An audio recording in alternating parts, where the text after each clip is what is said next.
nga pala si Kimberly Andreganyon at isa akong world citizen. I just have a very quick question for you. I hope you're ready. Maniniwala ba kayo na ang kasaysayan, kultura, mga nakasanayan, tradisyon at paniniwala noong unang panahon ay nagawa namin ilagay sa isang maliit na garapon ng aking mga kagrupo, dito mismo? Ay, teka! Tcharan! Nasa garapon na ito ang mga kultura na binalot o nalimot na ng kasaysayan o ng panahon. Pero dahil nandito ang aming grupo, handa kami ibahagi sa inyo lahat ng impormasyon na hindi nyo pa nalalaman patungkol sa Pilipinong kultura. Dito nyo lang mismo makikita sa aming mahiwagang garapon. Halina't samahan nyo kami sa laro namin tinatawag na What's in the Jar? Kasali rin kayo sa larong ito. Kung sino man may pinakamaraming ideya sa mga topic na aming babanggitin na nasa loob ng garapon na ito, siya ang panalo. Halina't simulan na natin kung ano nga ba ang nasa loob ito.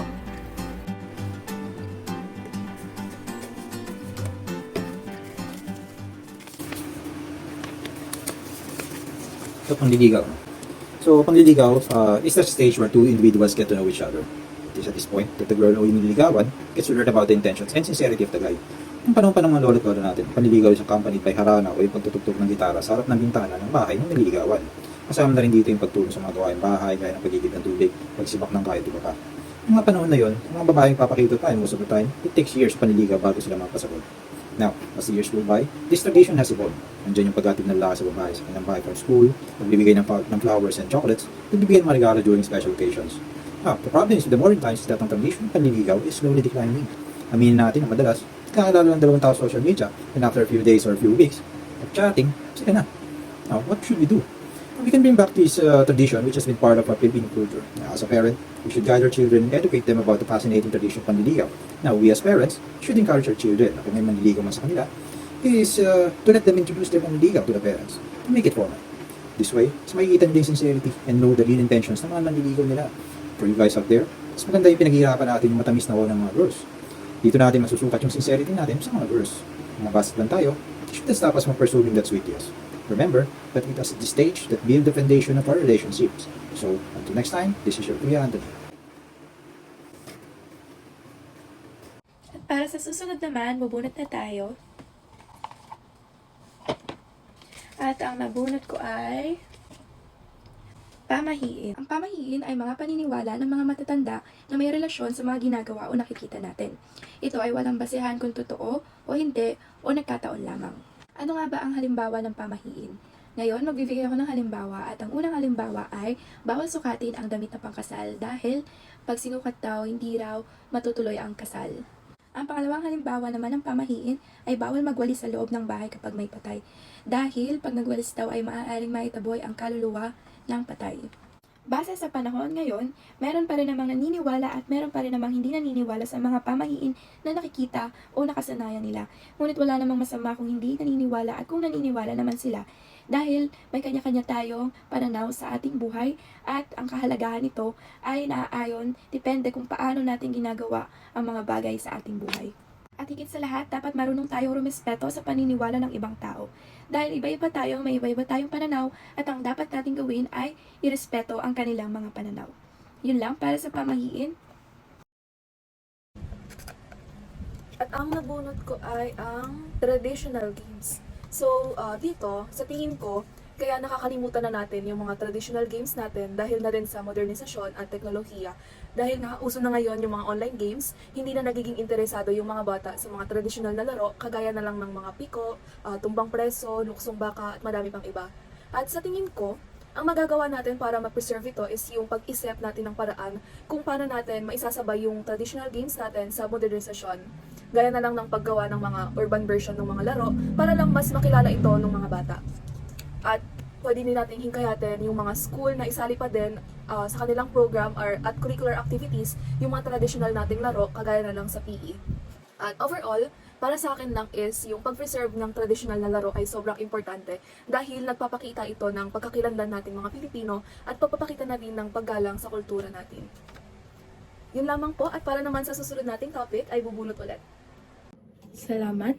Ngayon, ako naman ang pipili para sa ating What's in the Jar upang ako ay makapagbigay sa inyo ng kaalaman tungkol sa ating kultura.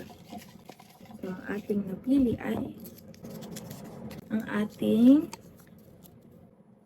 wikang Filipino. Ang Tagalog, kasama pa ng ibang dialekto, ay higit lamang sa isang paraan ng komunikasyon para sa ating mga Pilipino. Dahil ang Tagalog ay isang sasakyan na nagbibigay ng esensya sa ating kultura. Sa ngayong panahon, isa sa mga problema kung bakit natin napapabayaan ang sarili nating kultura o wika dahil sa mga iba't ibang impluensya ng wika at kultura. Ito ay nagreresulta ng mababang pagpapahalaga sa ating sariling wika mismo. Bilang isang Pilipino, mahalaga na tayo ay nagkakaisa upang mapalakas natin ang pagmamahal at pag-aalaga natin sa sarili nating wika. Dapat nating itaguyod ang Pilipino sa ating araw-araw na pakikipagtalakayan at talastasan sa ating mga pamilya, kaibigan at salipunan. Mahalaga rin na ating suportahan ang mga gawain at programa na naglalayong pagyamanin at palakasin ang wika ng Pilipinas. Sa ganitong paraan, bilang isang Pilipino, kahit sino ka man sa mundo, may ipapakita natin ang dedikasyon at pagmamahal sa ating wika na magbubunga sa mas malalim na pag-uunawa at pagpapahalaga sa ating sariling kultura at pagkakakilanlan bilang isang Pilipino. Dahil mabuhay ang ating wikang Pilipino, mabuhay ang ating kultura, at mabubuhay ang ating pagkakakilanlan bilang isang Pilipino.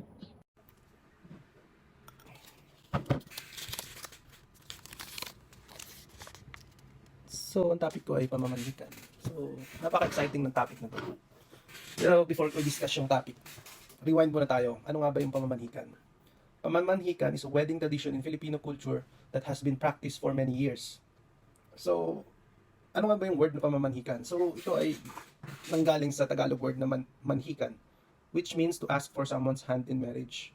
However, may term din na can also be attributed toward panhik, which means to take or go upstairs. Kasi nga, yung mga traditional na bahay ng mga Pilipino nun is commonly elevated.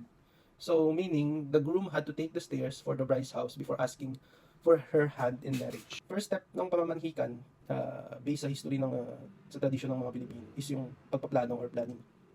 So, the affair is planned several months before the wedding. Although, pamamanhikan is traditionally planned by the groom's family, you might want to discuss the plans with your partner. So, usually kasi nagpaplano talaga nito is yung lalaki, tsaka yung family ng lalaki. Pero pwede naman na sama mo na sa plano yung magiging partner in life mo. So, it would be the two of you who will be the busiest when it comes to the preparations. Siyempre, matik yun. Kasi kayong ikakasal. So, ano pa yung the first thing you need to do is coordinate with both families to determine the best time and place for the event. You should start making a list of people you invite. Pero usually naman, yung pamamanhikan nangyayari to sa bahay ng babae. Kasi kailangan yung groom o yung lalaki mismo yung pupunta dun sa bahay ng babae. That's the proper way ng pamamanhikan talaga sa tradition ng Pilipinas, ng mga Pilipino. So yun, make sure to invite your close relatives and family friends who might be important to both families. Tapos, isa pa is the groom should also start thinking about the gift to give sa pamilya ng bride. Although hindi naman siya required, but it could set the tone for the event and please the bride's family. When choosing a present, the groom should think about the family's interest or look for something that can be valuable for the family. So, yun lang naman yung sa planning. Tapos, syempre, ito na, yung araw o yung day ng pamamanhikan. So, traditionally, you and your partner will be expected to wear a Filipiniana dress and barong Tagalog. So, yun talaga yung traditional na sinusuot natin ng mga namamanhikan. Although, sa ngayon kasi, may iba pa naman gumagawa ng pamamanhikan. Pero, siguro nga dahil sa expensive na yung kasuotan na yun. Parang something formal na lang yung sinusuot nila sa generation na yun. So, make sure the groom has also prepared a gift. Yun nga yung sinasabi ko kanina para sa bride's family. Wrap the present in beautiful wrapping paper and keep it safe before the event. So once the event has started, usually the groom begin by presenting the gift and introducing each member of his family to each other. Or yun nga, family ng groom and family ng bride. So introduce niya yun. Since it might be the first time they meet each other, give them some time to mingle and talk casually before moving on to the more serious part of the affair. So yaman sila magkwentuhan, parang breaking the ice sa both families bago ka pumunta dun sa pakay mo talaga. So yun, after the introduction, the groom can talk the bride's family and ask for their hand in marriage. He should also make his intentions clear. Yan yung isa sa mga pinaka-importante. Kailangan, once na hinihingi na ng groom yung kamay ng kanyang bride sa family, kailangan clear, at saka kailangan mag-set siya ng magandang tone na para ma-convince niya yung family ng bride na kaya niyang alagaan panghabang buhay.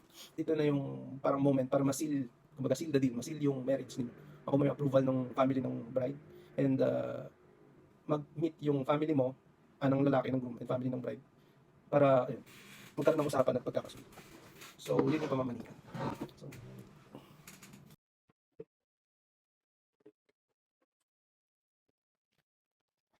Pagmamano. Ano nga bang pagmamano? Ang pagmamano ay isang paraan ng paggalang sa nakatatanda. Isa itong tradisyong ginagawa ng mga Pilipino. Ginagawa ito sa pamamaraan ng pagkuha ng kamay ng kung sino mang nakatatanda na siyang ididikit sa noo tuwing may mga pagsasama-sama ng tao na mayroong mga nakatatanda. Nagmula ito sa ating mga ninuno na siyang tinuturo't sinasanay sa mga bata o mula sa ating pagkabata. Ang tanong, nagagamit pa ang tradisyong ito sa panahon ngayon? Ang pagmamano ay ginagamit pa rin naman ng ibang mga tao sa panahon iyon. Ngunit, hindi na siya karaniwang ginagawa ng mga tao. Kumbaga, iilan na lang ang maobserbahan mong gumagawa nito. Masasabi nating maaaring nakadepende ito kung paano rin ang pagpapalaki sa mga bata. Kung ang mga magulang ay nagtuturo na sa mga bata ng pagmamano sa nakatatanda simula nang sila isang taong gulang pa lamang, hanggang sila ay lumalaki, malamang ay maaalala nila ng maaalala ang pagmamano bilang tanda ng pagrespeto.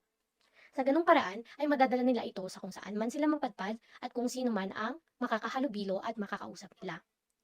Naway, mapanatili natin ang tradisyong ito dahil wala namang mawawala kung palagi tayong magpapakita ng respeto sa ibang tao, lalo na sa mas nakatatanda sa atin. Salamat. Teka. Wala na naman ang garapon.